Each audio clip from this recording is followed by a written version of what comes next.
Moscow, Russian President Vladimir Putin and US President Joe Biden are to hold a high-stakes telephone call on Saturday as tensions over a possibility imminent invasion of Ukraine escalated sharply and the US announced plans to evacuate its embassy in the Ukrainian capital. Before talking to Biden, Putin is to have a call with French President Emmanuel Macron, who met with him in Moscow earlier in the week to try to resolve the crisis. Russia has massed troops near the Ukraine border and has sent troops to exercises in neighboring Belarus, but insistently denies that it intends to launch an offensive against Ukraine. Adding to the sense of crisis, the Pentagon ordered an additional US troops to Poland to reassure allies. Biden has said the US military will not enter a war in Ukraine, but he has promised severe economic sanctions against Moscow, in concert with international allies. The timing of any possible Russian military action remains a key question. The US picked up intelligence that Russia is looking at Wednesday as a target date, according to a US official familiar with the findings.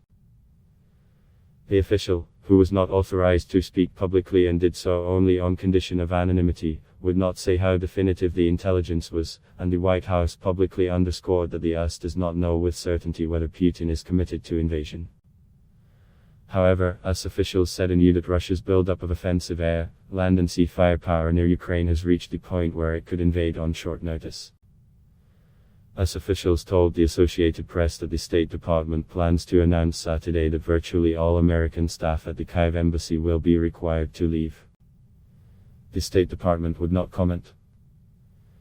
The department had earlier ordered families of US embassy staffers in Kyiv to leave, but it had left it to the discretion of non-essential personnel if they wanted to depart.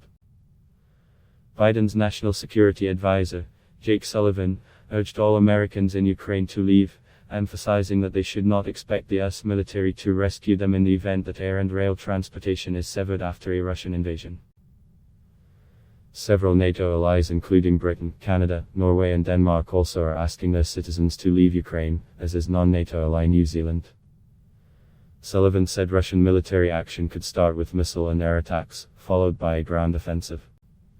Yes, it is an urgent message because we are in an urgent situation, he told reporters at the White House. Russia has all the forces it needs to conduct a major military action, Sullivan said, adding, Russia could choose, in very short order, to commence a major military action against Ukraine. He said the scale of such an invasion could range from a limited incursion to a strike on Kyiv, the capital. Russia scoffed at the US talk of urgency. The hysteria of the White House is more indicative than ever, said Russian Foreign Ministry spokeswoman Maria Zakharova. The Anglo-Saxons need a war. At any cost. Provocations, misinformation and threats are a favorite method of solving their own problems.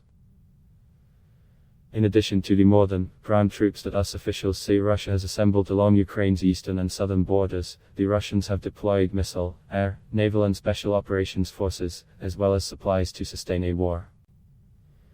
This week Russia moved 6 amphibious assault ships into the Black Sea, augmenting its capability to land Marines on the coast. Sullivan's stark warning accelerated the projected time frame for a potential invasion, which many analysts had believed was unlikely until after the Winter Olympics in China end on February 20. Sullivan said the combination of a further Russian troop buildup on Ukraine's borders and unspecified intelligence indicators have prompted the administration to warn that war could begin anytime. We can't pinpoint the day at this point, and we can't pinpoint the hour, but that is a very, very distinct possibility, Sullivan said. Biden has said US troops will not enter Ukraine to contest any Russian invasion, but he has bolstered the US military presence in Europe as reassurance to allies on NATO's eastern flank. On Friday the Pentagon said Biden ordered a further soldiers to Poland on top of who are on their way there. The US Army also is shifting soldiers from Germany to Romania, which like Poland shares a border with Ukraine. Biden spoke to a number of European leaders on Friday to underscore the concerns raised by US intelligence about the potential imminence of a Russian invasion. Sullivan said the Western leaders were completely united and would respond harshly to a Russian invasion with devastating economic and trade sanctions. Russia is demanding that the West keep Ukraine and other former Soviet countries out of NATO. It also wants NATO to refrain from deploying weapons near its border and to roll back alliance forces from Eastern Europe, demands flatly rejected by the West. Russia and Ukraine have been locked in a bitter conflict since 2014, when Ukraine's Kremlin-friendly leader was driven from office by a popular uprising. Moscow responded by annexing Crimea and then backing a separatist insurgency in eastern Ukraine, where fighting has killed over people.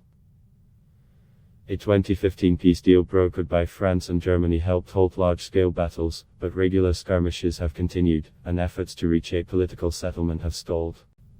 Adblock test why?